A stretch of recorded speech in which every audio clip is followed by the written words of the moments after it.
Welcome back everyone to another episode of Business Talks. I am your host, Chawanne Burns. In today's episode, we are going to discuss Tiffany Henyard. Tiffany Henyard, I got a couple of updates on a couple of her court cases, and some other stuff is going on in Dalton and with some of the residents. So we'll talk about that. Also, we're going to get to the story that I've been trying to get to the last couple of days, but I didn't have enough time. Stephen A. Smith, in his response to Skip Bayless lawsuit. And then we got some other things that I want to discuss that's going on. So you guys, thank you for tuning in and stay tuned for another episode of Business Talks. Something like this. Looks a little bit like I can't miss. Ay, this is what you call a bap. What? This is what you call a bap. Something like this. Looks a little bit like I can't miss. Ay, this is what you call a bap. What? This is what you call a bap.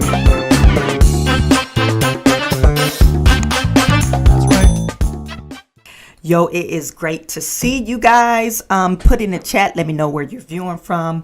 I see we have Justin Thompson in the building. What is good with you? Thank you for tuning in. Celeste Hodges from Texas. Noble Young is in the building. Mrs. Yo-Yo Monet, hello from Houston. Darren Tillman, what's happening? Checking in for Baltimore. Thank you for tuning in. Larry Huddleston, tuning in from West Fort Worth. We have Sabian Burton in tuning in from the Shy. Let's see. I see we have Sheila Barr. Good morning, y'all from Arkansas. Let it snow, baby. It's not snowing here, but it's 9 degrees. 9 degrees. It's so crazy. It's bitter cold outside. So you guys bundle up. I had to give my kids some emergency because my oldest son, he was talking about his throat was feeling scratchy. So I gave him some emergency. It's supposed to give you, a boost of immune system, vitamin C. I think it has echinacea in it.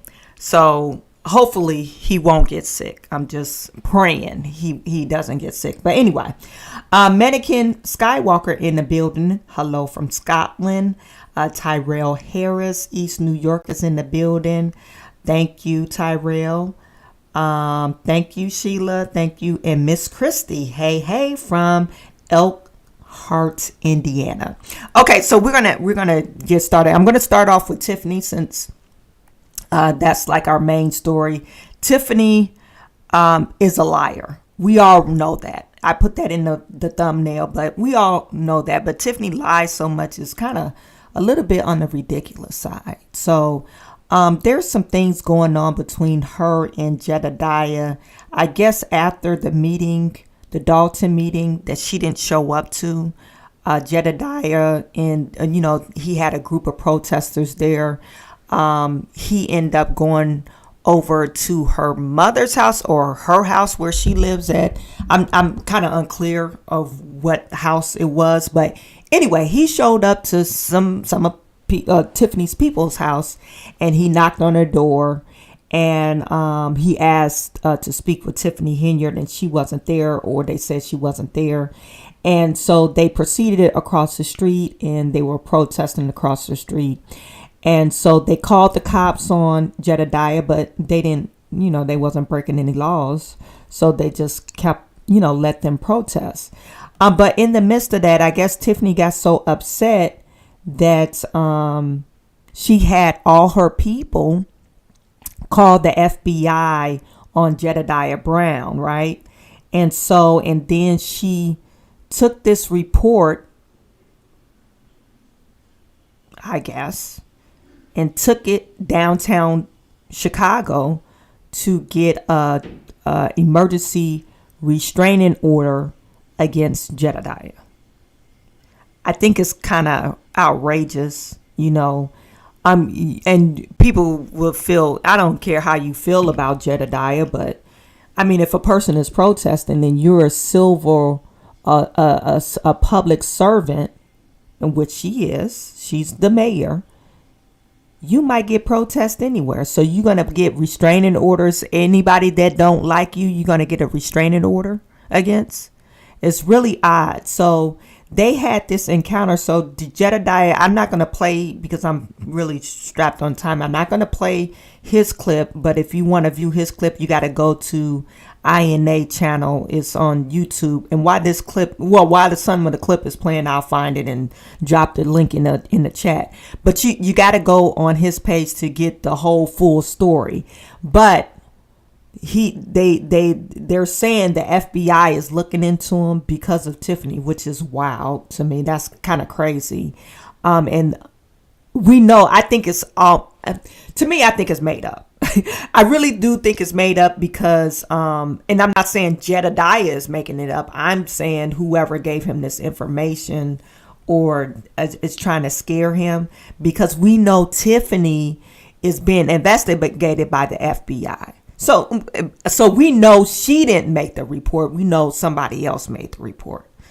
Anywho, so this video that you're seeing on my screen right now, this down at the courthouse, and I guess so when he was outside, Jedidah was outside of whoever's house it was. Krigley showed up. I think Kamal Willis showed up. They exchanged words. The cops showed up. And all these other, I don't know if Tiffany ever showed up.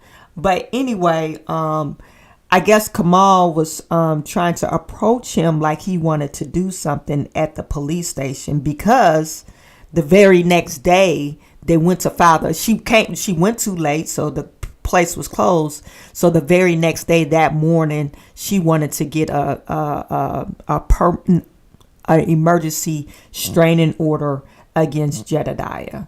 Okay, so this is the video that we're watching right now. And you guys put it in the chat. Let me know if you could hear it. You get it? Do your job. I get it. Just want people to understand. Run it.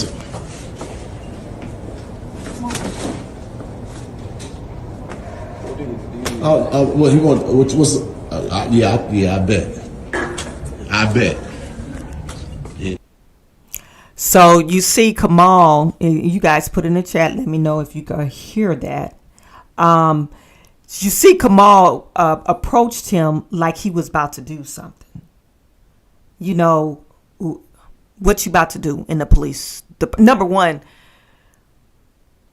a man is not gonna walk on you like calling bluff if you was about that life. I think I never seen it. I've been around a bunch of street guys that they don't walk on you, and if they really about their life, about that life, they just not gonna walk up on you and not do nothing. So I think that was kind of maybe a bluff thing, but what was the purpose of you walking up on me, you know? So now I got to get a restraining order against you. Is that what you're saying? Oh, and I left a small detail out. So they're claiming that Jedidah Brown was making terroristic threats. That's what they're claiming. And so and this is why Jedidah Brown was trying to beat them to the police station, is because he has the videos of, hey, no, I stream everything. I tape everything. When I'm protesting, I tape everything because I'm out in the community and I usually stream everything. It's on my channel, blah, blah, blah. So I guess this is a part of his evidence that, hey, no, you could view these tapes, and I never made a threat to Tiffany. Now, he did say some crazy stuff. Who raised this hoe or something like that. He was saying it was kind of ghetto, but he did say that.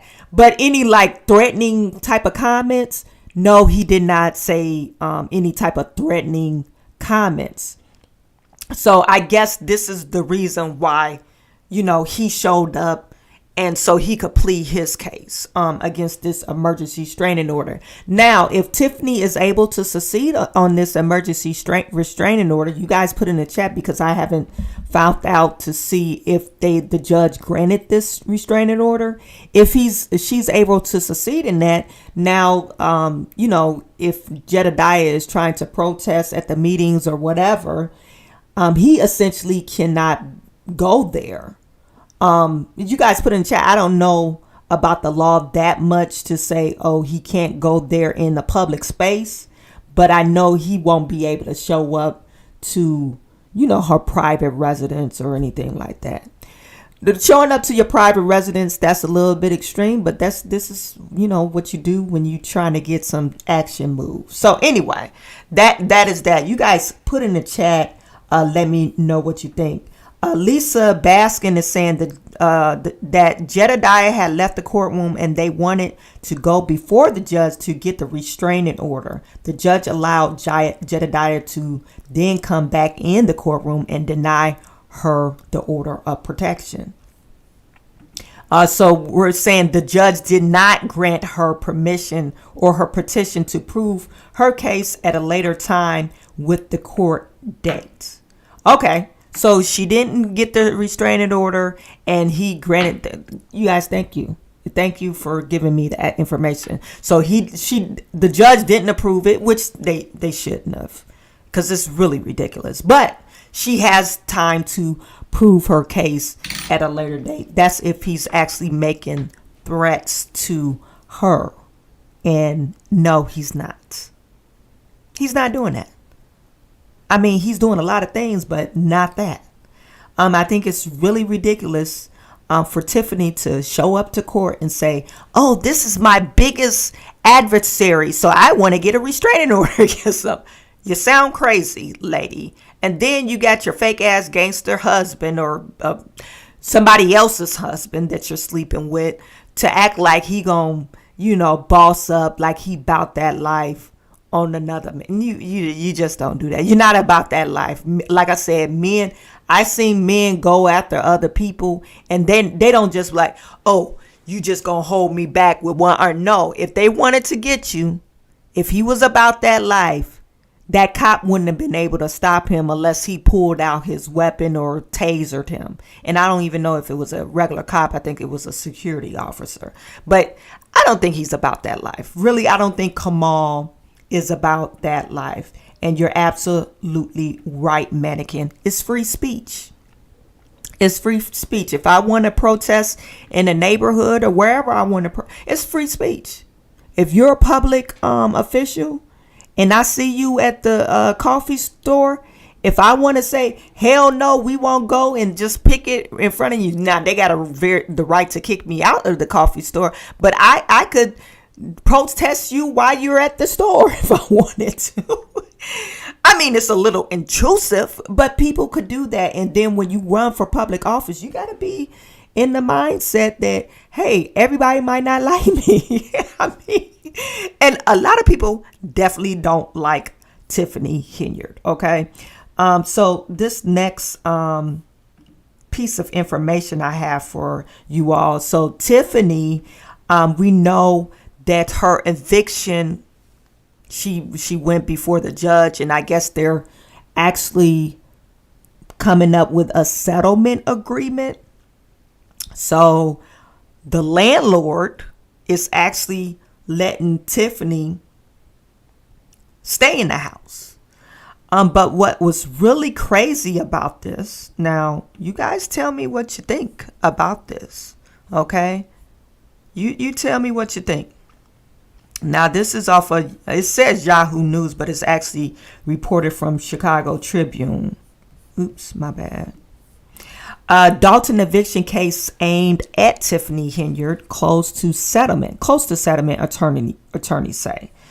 What's odd about this, it says back last week, I think it was last week, January the 5th, but, they went before the judge, and it says during the hearing at Markham Courthouse with participants taking part via Zoom, Stephan O.A. Max Solomon, Henyard's attorney, told Cook County Judge Kerry Hamilton he was withdrawing a previous motion to be cut loose from the case.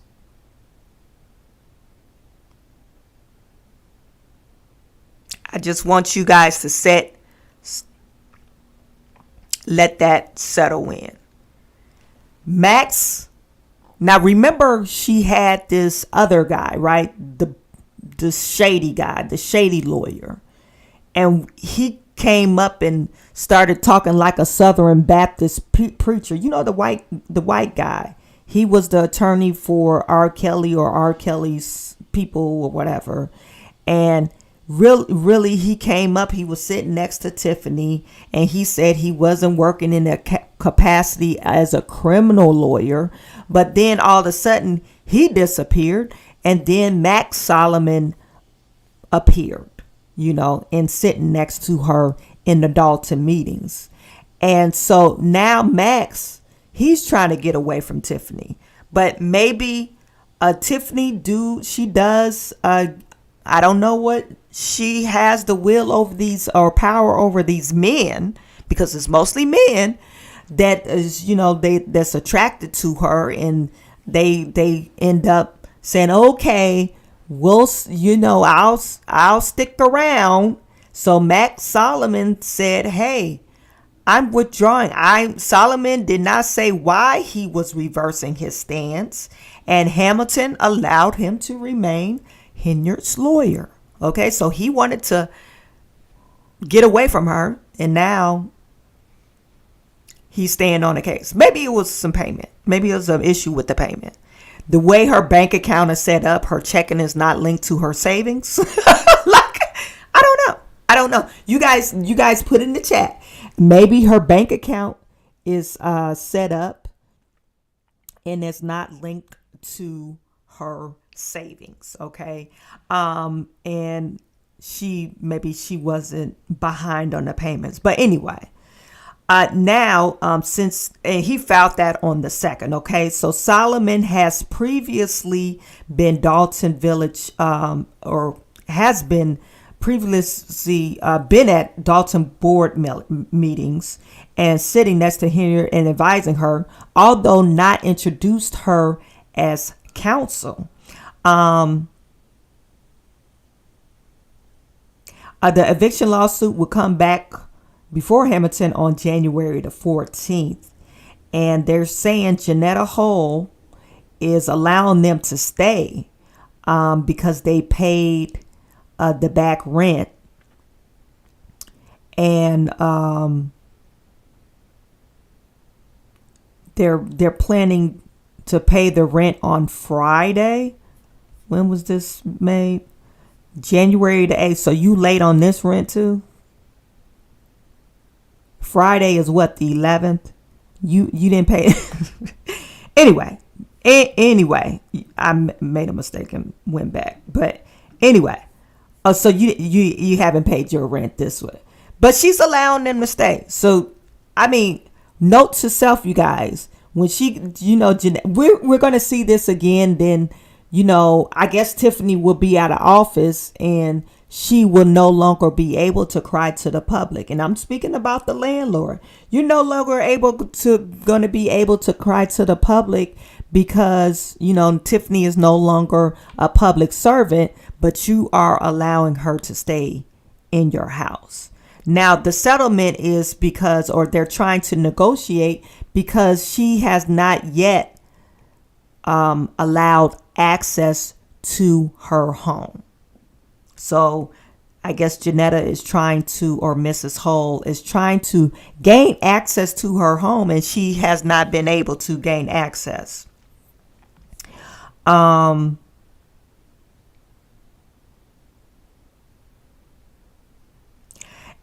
also, according to the amended lawsuit, Henyard moved out of the property sometime in October, but would still live there. He directs the youth program, blah, blah, blah. We know what he does.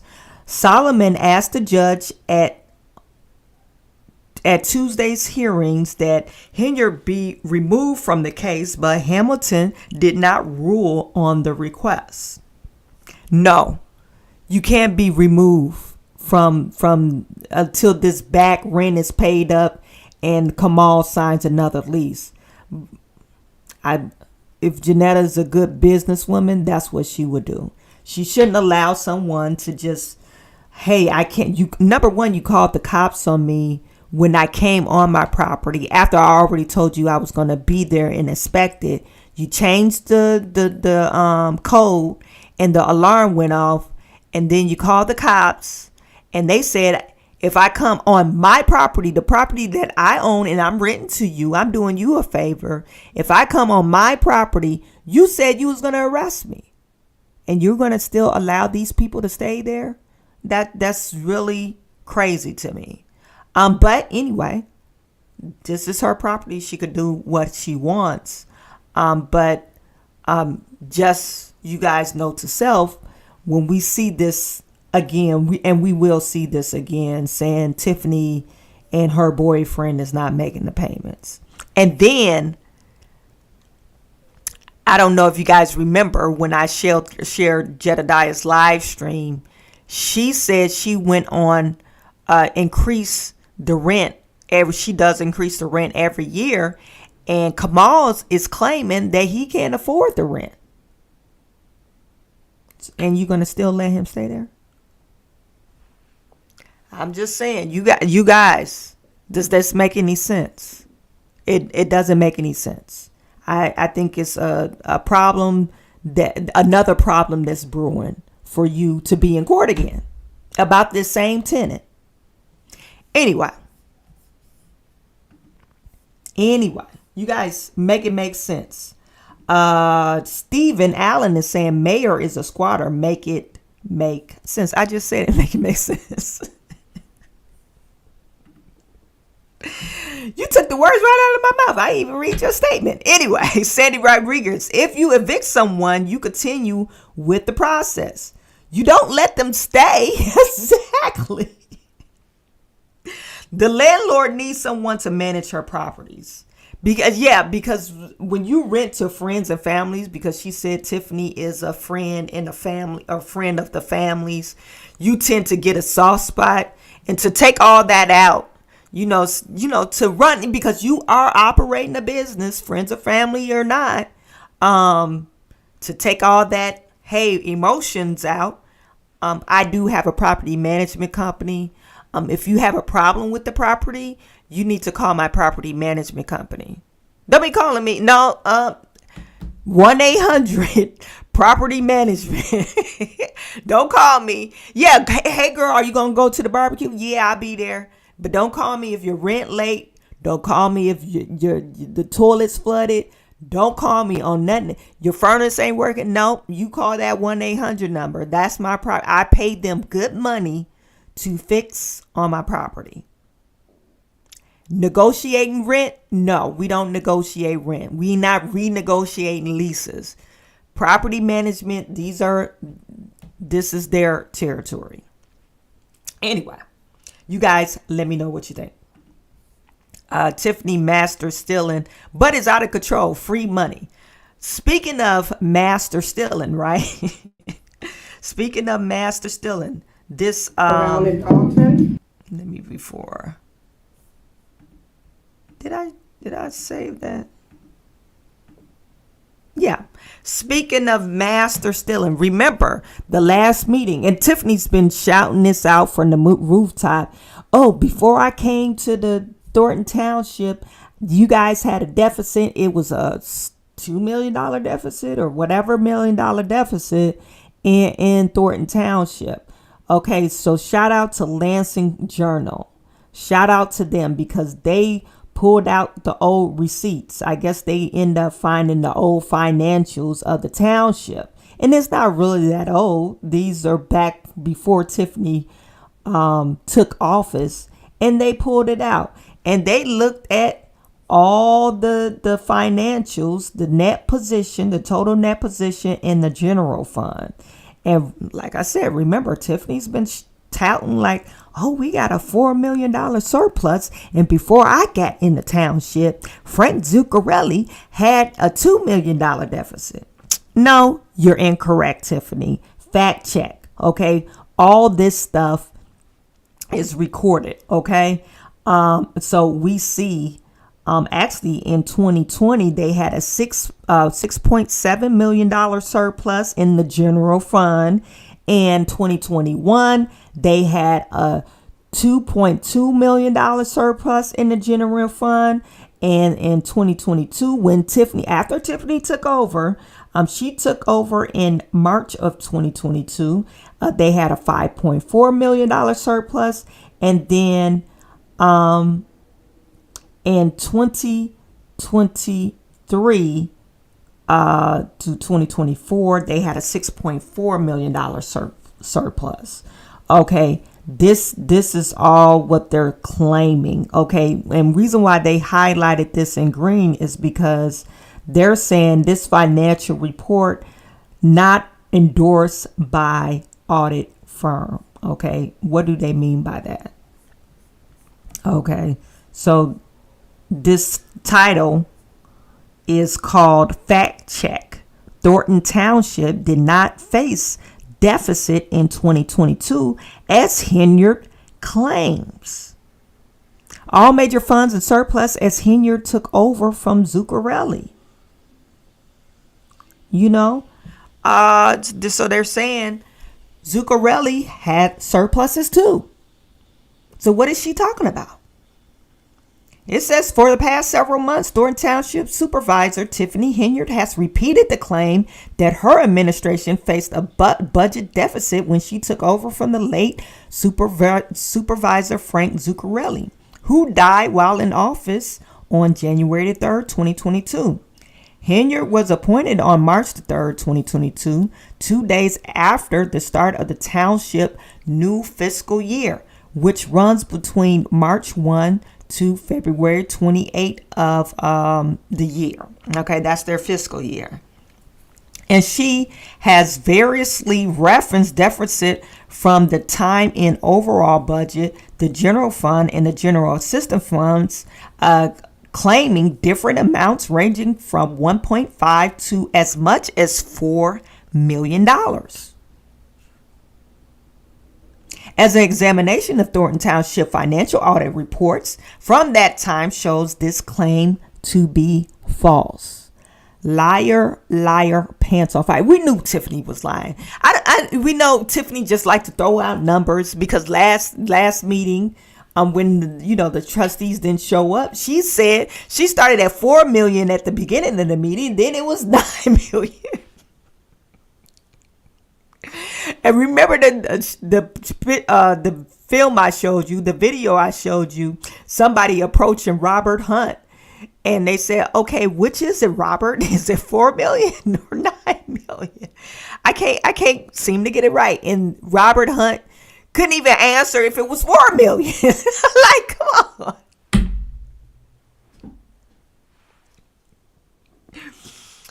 It says, according to its financial report for the fiscal year, March 1st, 2021 through 2022, the township ended the year with an overall surplus as well as the general surplus in its three major funds, the general fund, general assistance fund, and the road bridge fund.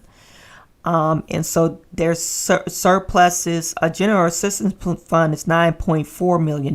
They must get that. Oh, no, it was 9.4. I must have read that wrong. I don't know what I was looking at. $9.4 million. And it says this financial report was audited and certified by John Kasperick Company, a certified public accounting firm in Calumet City that has reviewed the township financial statements since at least the 1990s, according to the source. And it says financial reports filed by the township indicate its budget has remained in surplus overall in each of these three funds during Henyard's tenure, and Henyard often touts a large budget surpluses under her administration. However, the financial report for the fiscal year ending in 2024 was not endorsed, so it hasn't been audited. Was not endorsed by Kasperick Company. Is he the only one that could do a financial audit? No. They could use somebody else as well. But have they used anyone else? Have they brought anybody on that does financial auditing on townships or cities? We don't know.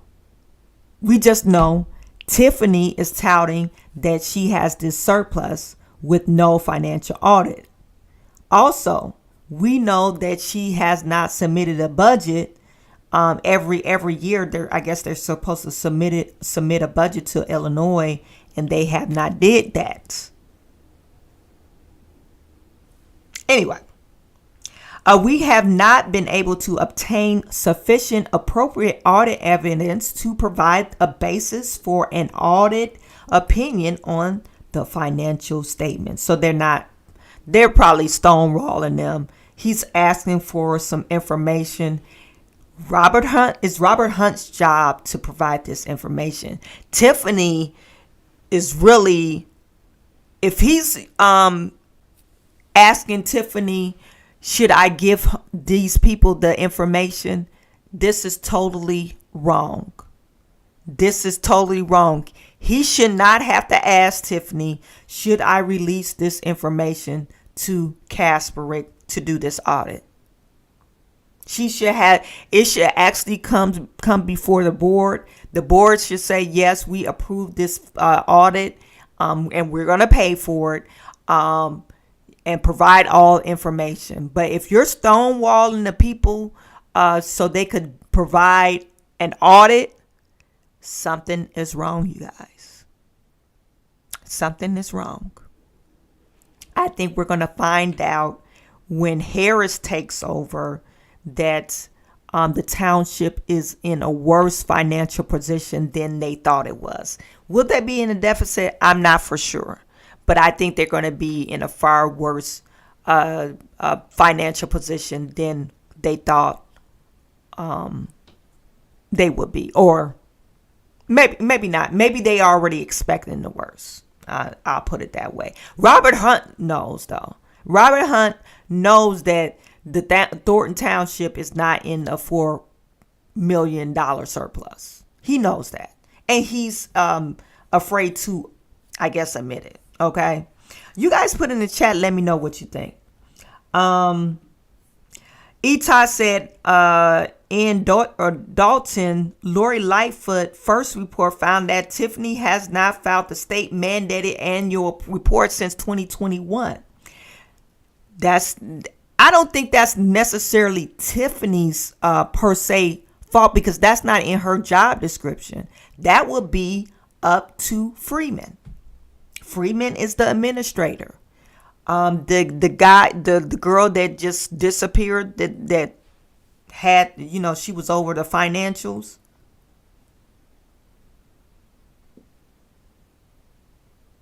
Unless Tiffany is verbally directing them, do not file this report, they should be filing the report regardless if Tiffany says, because the mayor is not going to know every single thing about administrative duties.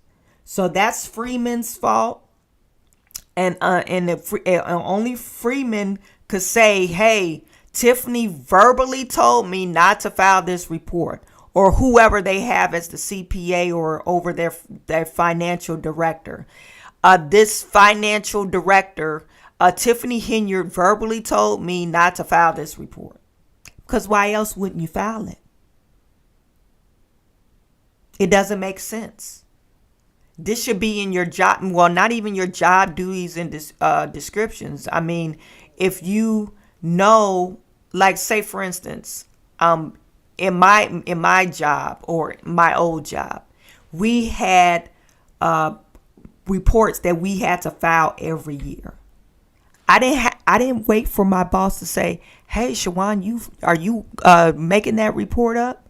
No, I knew on March the 1st the circular report was due, that I had to submit that to the EPA, and I had to gather the information to submit to the EPA, whether it be online or, compile a report and mail it to them. But it had to be submitted by midnight. I think it was on March the 15th or something. But it had to be reported by midnight every year. And then every 2 years, I had another report that was due. But I didn't wait for my boss to tell me, hey, did you file that report? No, because I already knew They, the people above me, they trained me, so you're responsible for this program. This is your program that you're responsible for.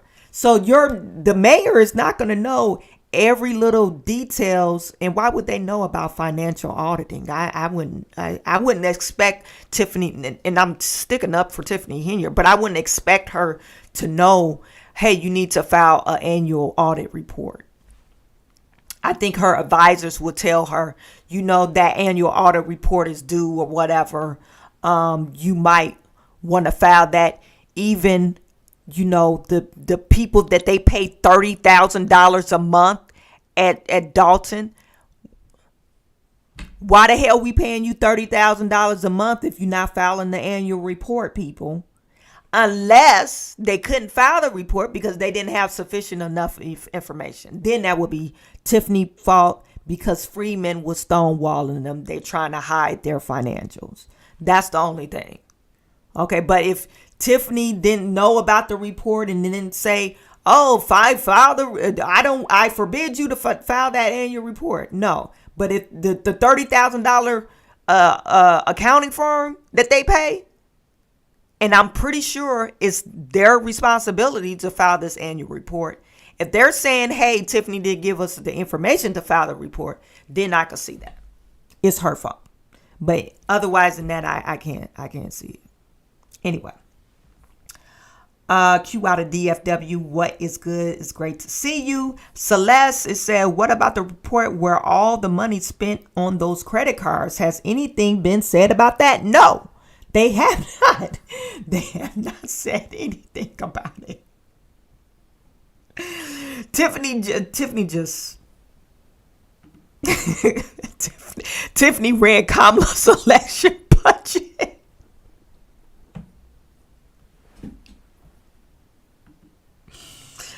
No, the kids didn't ever get the Christmas presents. I don't think they approved that in the budget. I don't know why. So the kids didn't never get the Christmas budget. It's a lot of stuff that's going on in Thornton Township. But I can't fault the trustees for stonewalling Tiffany. Like, we just gonna cut your ass all the way off. We don't even want to approve any meals for the seniors because we know it's gonna be some bullshit in the game. So I think they probably really had enough with Tiffany. So hopefully January, I think it's January the 20th. Is that the meeting where they're filing or putting the election up to replace the board of trustee that left? Okay, so the trustee that left, they're having a special meeting. I believe it's the 20th. You guys put it in chat. I can't remember. I got so many days running in my head. But anyway, I did get clarification on that.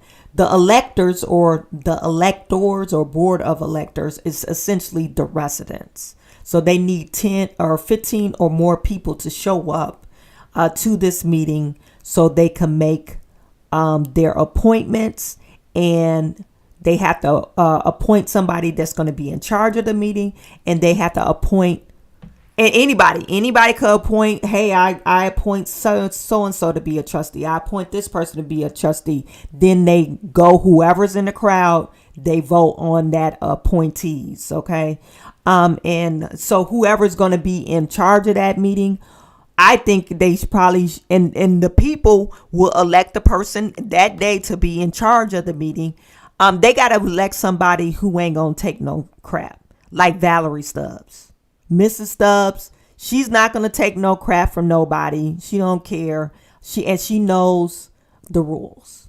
So I think her, some of those older people that you can't swam no way. They're just going to follow the book, those type of people. And the only person that really come to mind is Valerie Stubbs. And maybe Roberts, Mr. Roberts. That's the only people I could think of that won't be persuaded by, people screaming at them. Anyway, you guys put in chat. Let me know what you think. Okay, so that's it for Tiffany. It's very interesting. So when more information. Oh, you know what? I forgot. So her Napoleon Hill, no, Napoleon Harris, and her lawsuit against Napoleon Harris. You know, she's trying to get on the ballot before the election, and they postponed the court date to after the mayor election. So after that election happened in February, that's when this Napoleon Harris lawsuit is going to go before the judge. So it's not going to be good for Tiffany. I don't think they're going to rule in her favor. They might throw it out. They might throw it out because it's kind of frivolous for her to, submit saying, hey, they didn't allow me to, or they stopped the public meeting, or whatever they said, whatever her claim is, because they're going about it by the Democratic caucus, and they can make their own rules, as long as they have the meeting after 6:00, and, they basically could make their own rules up. And another thing that they said, she did not have a full slate, so he could bring that up. If he has the paperwork proving that Tiffany didn't have a full slate, so who cares? You didn't put your full slate in time enough for us to say, for a person to nominate you. So, you did not go by the rules. So anyway, that's just a tidbit of update for you guys. You guys put in the chat. Let me know what you think about that. Sheriff on YouTube. No, they're going to be out of pocket for the amount Tiff says is in the surplus. She spent big money on her security detail until it was cut off, like $1 or $2 million extra alone. And Lori Lightfoot report is due on January the 27th. Okay, it's good to know. I have to keep a lookout on that. Does she not have to sign it? Sign what? I'm not for sure. What you talking about?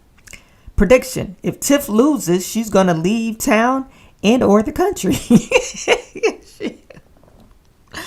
I don't know. Tiffany looked like she's strapped for cash. I don't know what she was doing with, or what she's been doing with her money. But if you're lacking paying, certain things, you don't have $60,000 to run for your campaign. What have you been doing with your money? I just want to know, because you make $300,000 a year. What are you doing with it? I mean, and it's not like you live in this extravagant house. It looks like she's buying a lot of stuff. I seen a bag she had on, and it was like those long Louis Vuitton bags. Probably was like $4,000 or $5,000. Why would you buy that? But anyway, she had one on. But if I made $300,000-$400,000 with no overhead, I'll probably be, buying a Louis bag. I'm not for sure. My priorities are kind of different since I got kids that's, Anyway, you guys let me know what you think about that. Okay. My next story. This next story is about Stephen A. Smith. I told you we was going to get to this, and we are. Okay. Stephen A. Smith.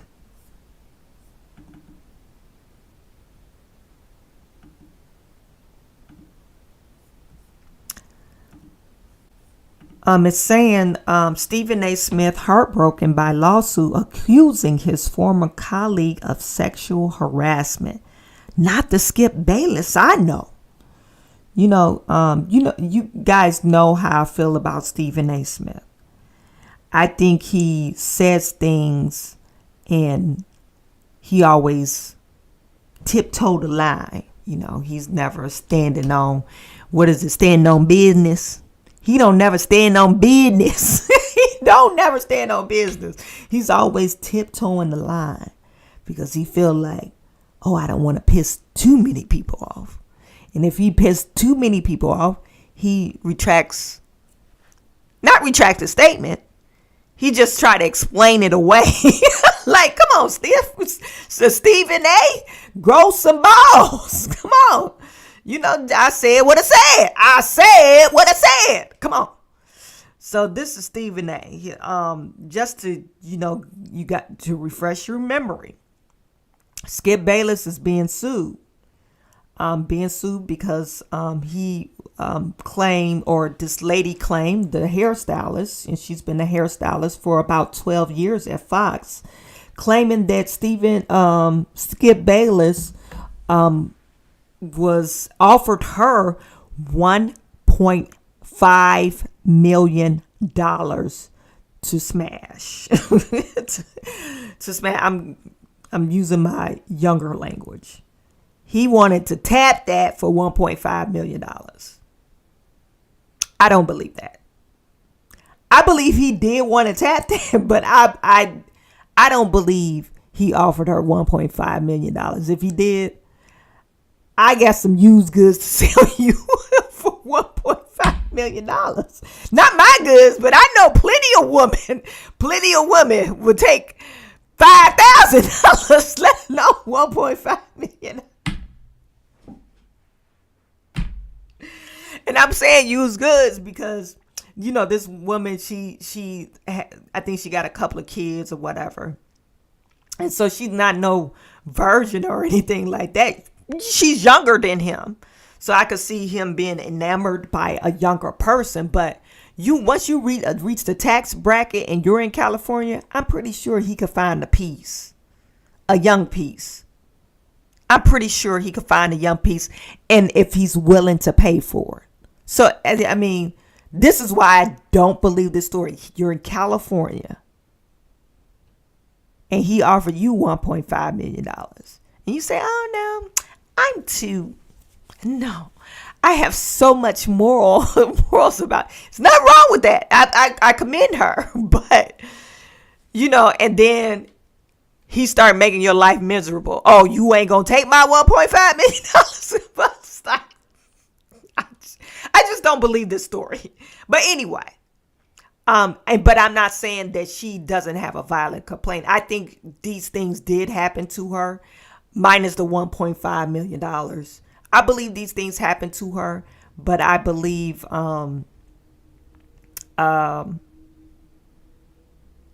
she's inflating the number. You guys put it in chat. I know I probably have some girls in there. What are you talking about? Why he could have offered her $1.5 million? No, you in California. In California, they women. There's a different caliber of women in California.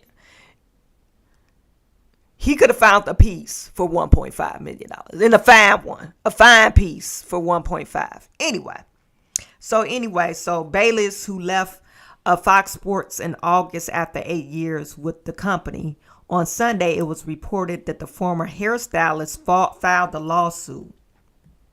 Okay, and she's saying sexually harassed throughout the 12 years of her. And the stylist specifically accused Bayless of making unwanted advances, touching her inappropriately, even offer her $1.5 million to go to Pound Town. At the time of the writing, Bayless has yet to comment on the allegations. It says due to their time together on the industry-altering show First Take, Bayless and Smith's names will always be associated with one another. That being the case, Smith felt compelled to discuss the matter on Monday's episode, The Stephen A. Smith Show. Okay, so this is what he said. This is what Stephen A. said. I have to get started with this subject because we all know that you guys put it in the chat. Let me know you could hear this audio. Time you mention Skip Bayless, most folks want to hear what I have to say, and that's where we're going to get started because it's sports media news, which makes it apropos, and it involves a recent lawsuit filed against Fox Sports, and several people, including my buddy Skip Bayless, my former colleague at ESPN.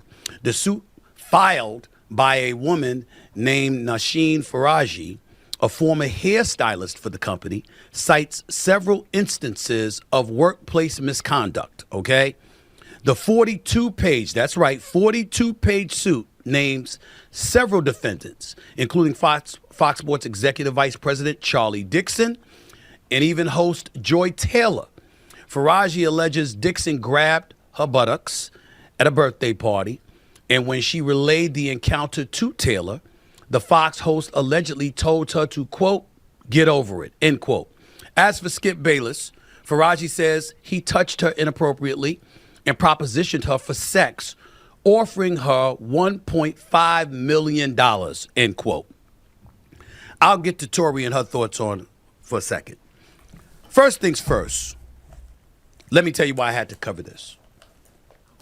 Number one, it's news. Number two, I was just on the air a few weeks ago and took some heat for the fact that I pointed out that I've been friends with Jay-Z for 25 years. And I know nothing about what happened, no intimate details. Certainly can't be irresponsible and not try to interfere with a legal matter, a lawsuit. But in the same breath, I didn't think it was a crime to point out that the person that I've known for 25 years, I've never seen somebody that would be capable of that, with that meaning that person that I was around for 25 years. The same applies to Skip Bayless. Now, I don't know what happened. I don't work at Fox. I worked at Fox from 2001 to 2003. I haven't been there. I haven't been in that building in over 20 years. I don't know any details or anything like that. And I'm not here to castigate Ms. Faraji or anybody else. I don't know Charlie Dixon that well, even though he used to work at ESPN. I don't know Joy Taylor that well, even though she and I have. I don't know. Then what the hell are you talking about? You worked at Fox at 2001 to 2003. He just said that. Why in the hell are you talking about it then? What is it? Are you speaking out for Skip? Skip, you knew him. Well, you were around him at Fox during that time, and you said you didn't witness in any impropriety on his part. But okay, so why are you speaking on it? You don't know any of these people. So why are you talking about it, Skip? I mean, Stephen A. Why are you talking about it? Interacted with one another on several occasions throughout her career, and I find her to be a consummate professional, very good at what she does, very capable, very knowledgeable about the world of sports and what have. Not according to the documents. Only thing she capable of is dropping it like it's hot. He's talking about that Taylor girl. The Taylor girl that Faraji mentioned in her report. I don't know why Faraji blasted her out. I feel you was supposed to have been her friend, so you blasted her out of all her indiscretions. Why? I'm not for sure. Maybe she was just trying to prove the culture, but she could have let her name out of it, just anonymous person, that had these affairs or alleged affairs with all these other people, and she could have left her name out of it. But anyway, you're saying this person was capable, but it seems like she was capable to sleep with a man, and this is how she got on air. I also know that she's big on women empowerment, so it's hard to imagine her saying get over it.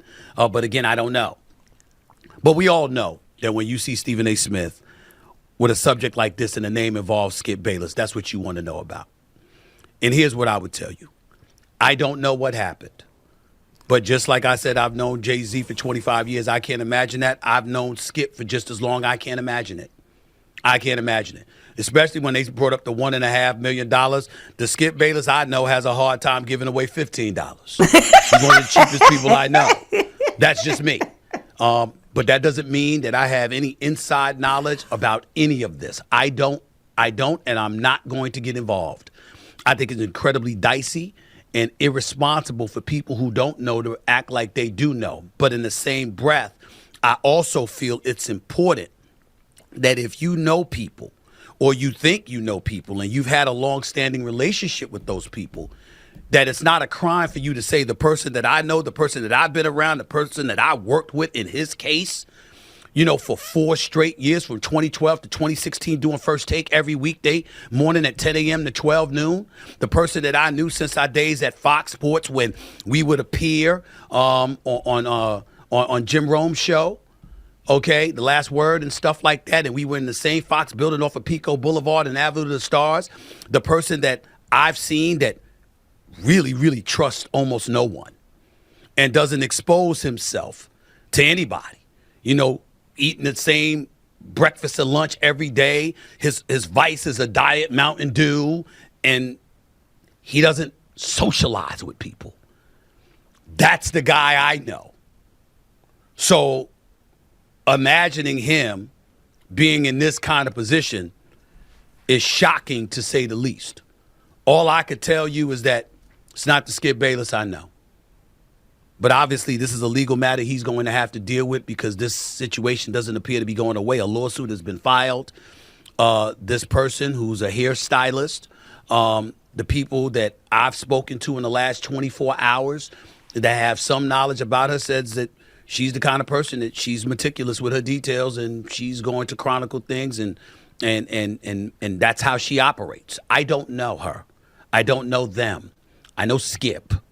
And I'm very, very heartbroken that he finds himself in this situation, being accused of these allegations.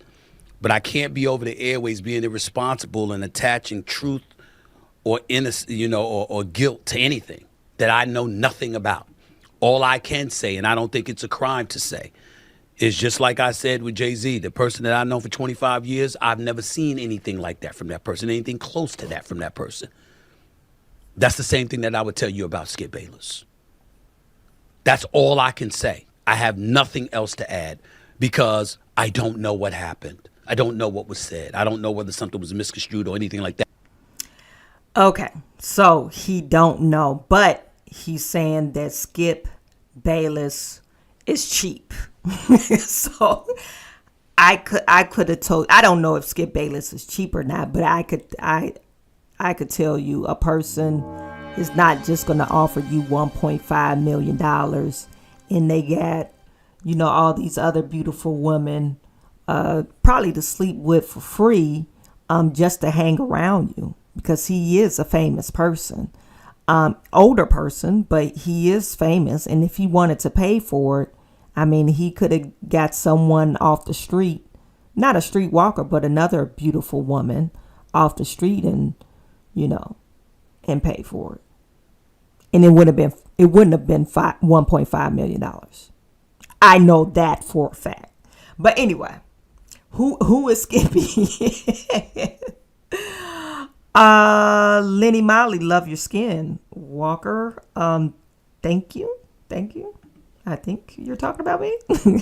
You see how friend family do. However, if Kamal already said he can't pay the rent, makes sense for real. Please don't go down the road again. Okay, then. I like the story.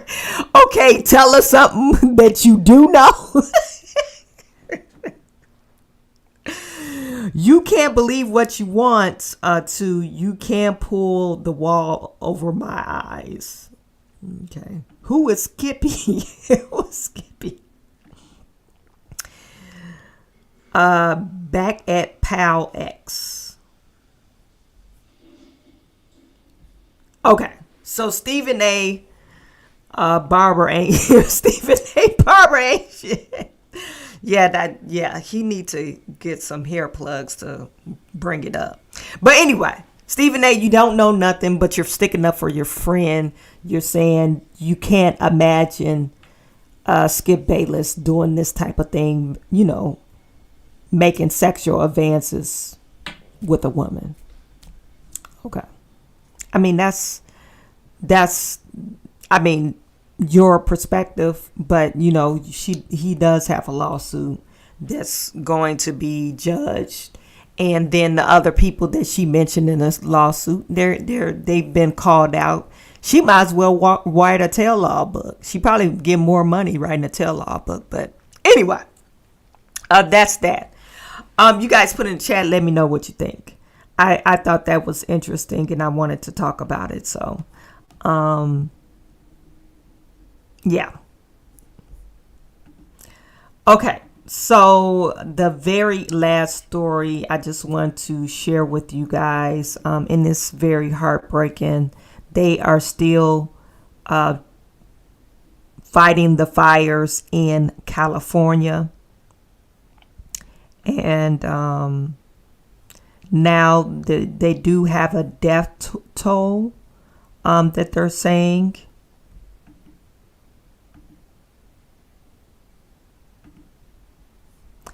They're saying that right now, at least 5 people are dead. More than 1,300 structures have already burned, and over 60,000 structures were threatened Thursday as strong winds fan blazed in densely populated parts of Southern California, officials said. The 2 largest blaze, the Palisades and Eaton fires, weren't contained at all. They said it wasn't contained at all. As of late Thursday morning, according to the California Department of Forestry and Fire Protection, or CAL FIRE, residents described sweeping devastation, harrowing escapes, and losing their homes, while photos showed stunning scenes of destruction. And they said the fire in Los Angeles has grown to cover nearly 27 square miles and destroyed hundreds of structures. This is so sad. This is really heartbreaking. I wanted to share with you on something on Twitter that ran across my feed. This was from Fox 11 in Los Angeles. And the reporter says, this is the anchor. Despite what you have heard from Caruso is an entrepreneur, a land developer, or real estate developer. And he ran for mayor of Los Angeles, and he lost. And he was telling people, online that, they didn't fill the reservoir. That's why they're having problems. And so they cannot put water in the fire hydrants. So they basically ran out of water. So, and then the anchor goes and says, hey, despite of what you heard from Caruso, no firefighters have told us that they are running out of water. And they cut to the reporter on the ground. And the reporter says, firefighters have told me that they have no water to put on this fire. So they don't have any water. Let me know if you could hear this. I'm about to play this. Former LA mayoral candidate and real estate developer Rick Caruso criticizing the city's response to the windstorm and fires. He says officials should have been more prepared. The real issue to me is twofold. We've had decades to go remove the brush in these hills that spreads so quickly. And the second is, you got to have water. And my understanding is the reservoir was not refilled in time and in a timely manner to keep the hydrants going.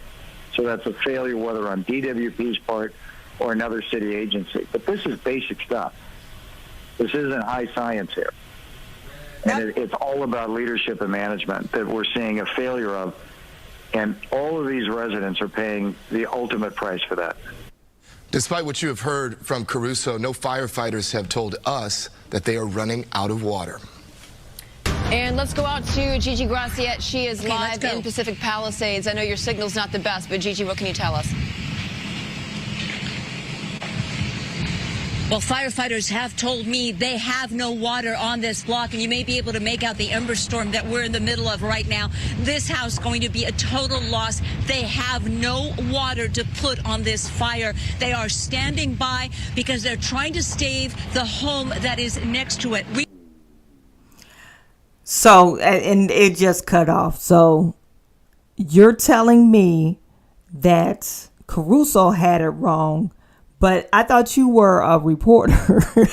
Like, come on now. You just saying, despite what Caruso said, no firefighters had told us. Well, did you even ask the firefighters? Because then you got your reporter on the ground saying, yeah, the firefighters are saying that we ran out of water because they failed to fill the reservoir back up.